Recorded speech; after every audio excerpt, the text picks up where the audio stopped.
What's going on, people? I just want to give you a glimpse into what it would be like among the so-called Black Americans if, in fact, there was real segregation. If there was segregation and there was um, a feud between the so-called Black Americans and the white race or all other races, this comment is a glimpse of what it would be like because there's so much division between the so-called Black Americans. Now, this is a comment that was made on that video I made tonight regarding segregation. Now, this person says the only reason you don't care about segregation, your ass is about to meet the Lord, and that's what she wrote, been there before when there was black and white water fountains and segregated bathrooms, and we couldn't eat at the counter of a white restaurant. This is a whole new era. Okay, now it's interesting you say that because this is a whole new era, but Black Americans are still complaining about white supremacy, whereas you find foreigners that's coming here to this nation that can barely speak the language, and they're taking advantage of this educational system. But when you look at your children, the one that you raised, and let's not forget, or better yet, let's have a moment of silence for all of the young Black Americans that were never given the opportunity to live because their mother murdered them from the womb.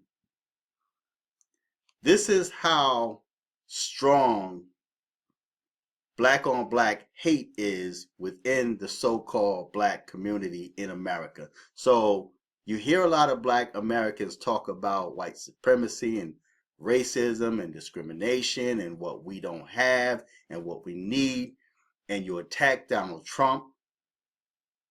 You remain on the Democrat plantation when the Democrats have done more damage to the so-called Black Americans. They are the real reason why you are in the condition you are today with your help, because you allowed it. And this is the mindset of most Black Americans. Okay? So yes, this is a new era. But Black Americans are still existing in the past. They have not let the past go. This is a new era, a new generation, but yet they're angry about an era that they never had to experience. Now, I do agree that the so-called Black Americans are owed reparations, repairing the damage of the past, which you really can't repair. The damage that was done really can't be repaired. And see, it's not just about slavery, because we hear so many, even so-called Black Americans say, oh, you've never been enslaved, but it's not about slavery. That's like a small portion of it. We're talking about the damage that was done during captivity. The mere fact that you still refer to yourself as black. The mere fact that you don't know your ancestor's name. You're still carrying the slave master's name. And you're referred to as black, Negro, colored. You guys hate each other because of what was done in captivity. Right? You don't know your religion. You claim that you're from Africa, but you don't have no connections to Africa. And now you're back in the same predicament that your ancestors were in, because now you're looking to the Africans to take you into their family. You're looking to be adopted with the Africans so that you can say, I'm a citizen of Ghana, I'm a citizen of Kenya, I'm a citizen of Nairobi. And you have no connections there. So when you get there, they take advantage of you, of your ignorance, because you don't know who you are. So it's easy for them to take advantage of you. The same thing that happened to your ancestors.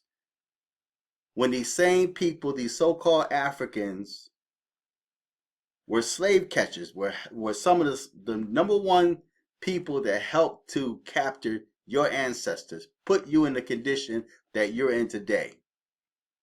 And I find it quite ironic that now they now want to come to America and tell you how beautiful Africa is and how much you're African, and they're fleeing from their country, but they want you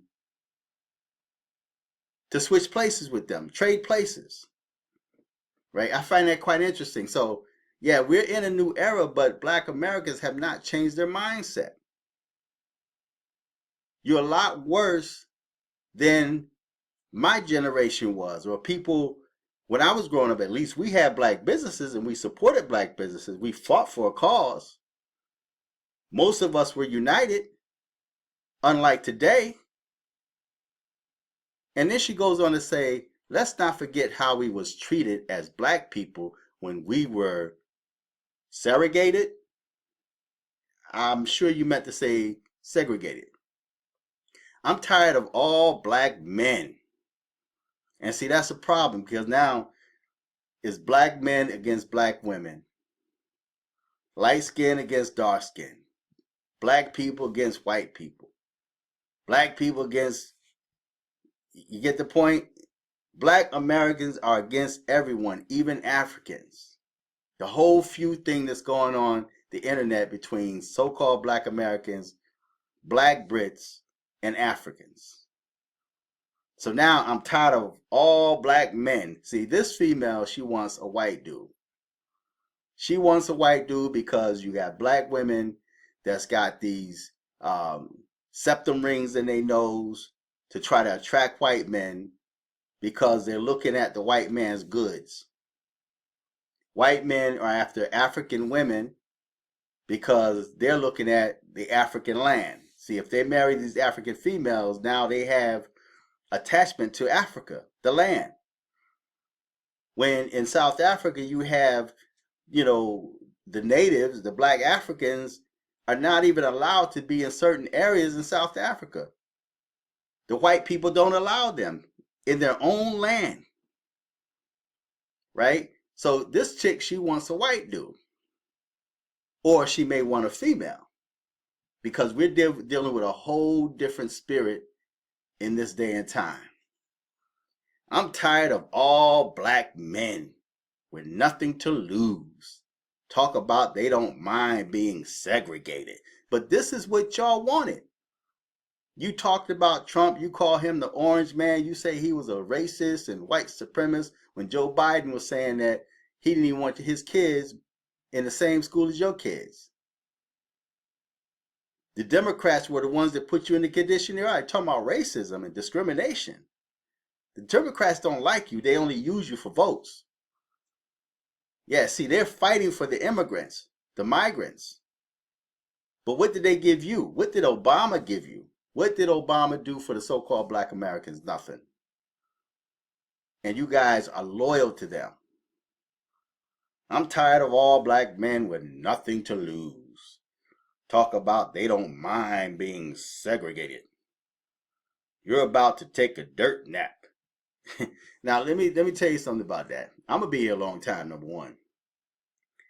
Number two, y'all are dying a lot faster than us. A lot of young people are taking dirt naps, right? I see it all the time on Facebook, man. Somebody's face is coming up on the screen. Be careful what you say.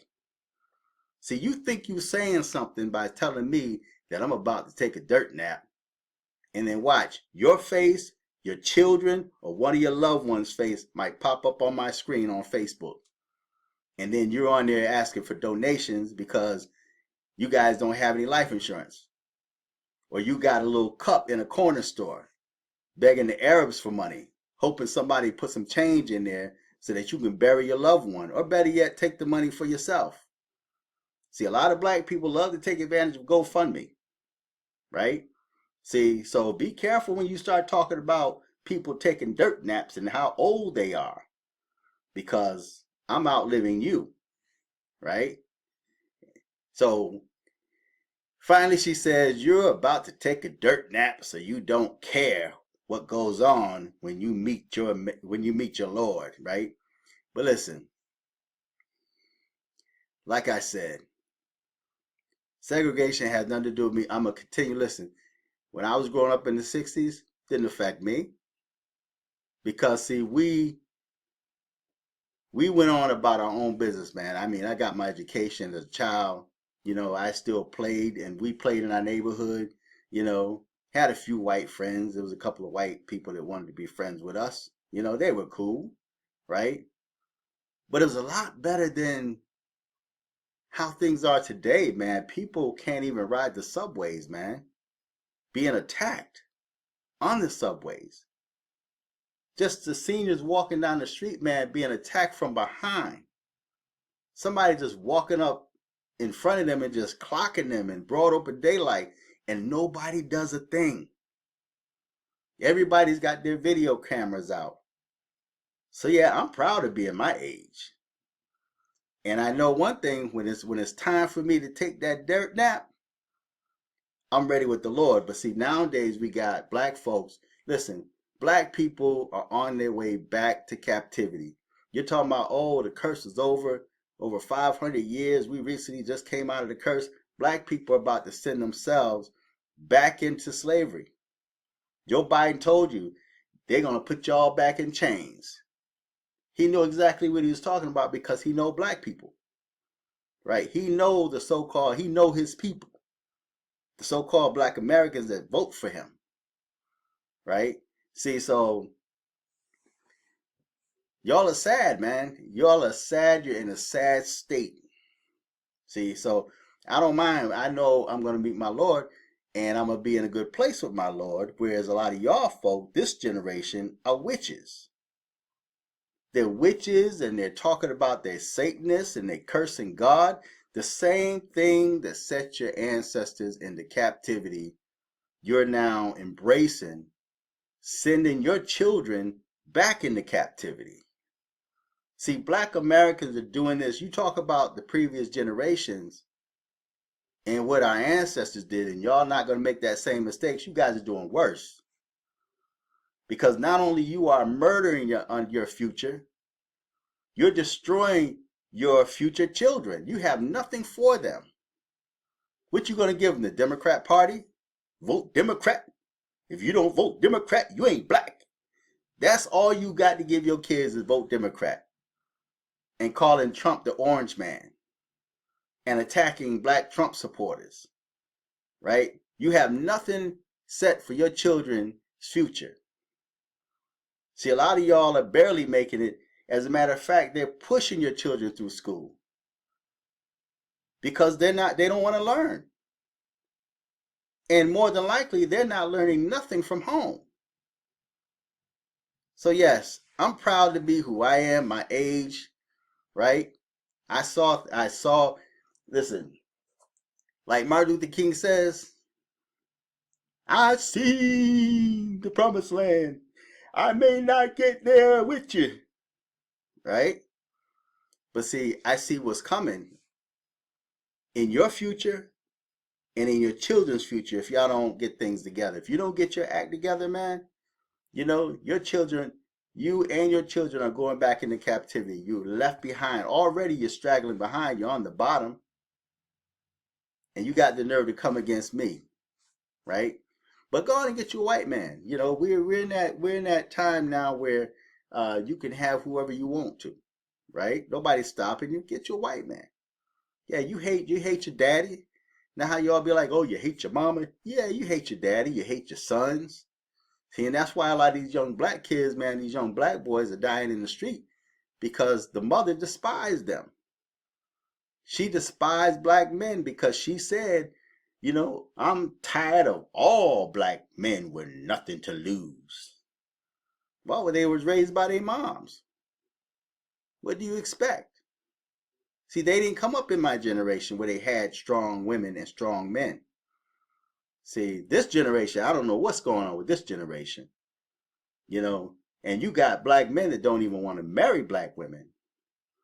They got those little dating sites like on Facebook, and they show like all the women you can click whether you accept it or reject it. See a black face, reject it. They don't want nothing to do with you. And the only time a white dude want to be with you is for sex, and of course you using him for his money, right? See, you're tricking yourself out there. You got the nerve to say something. So if you go on, and I guarantee you, this chick don't even have a photo, but I guarantee you she got a septum ring in her nose. She got that bull nose there to attract white dudes. Yeah, so I understand. Yeah, you tired of all black men. We tired of you too. So feedback, tell me what you think. Until next time.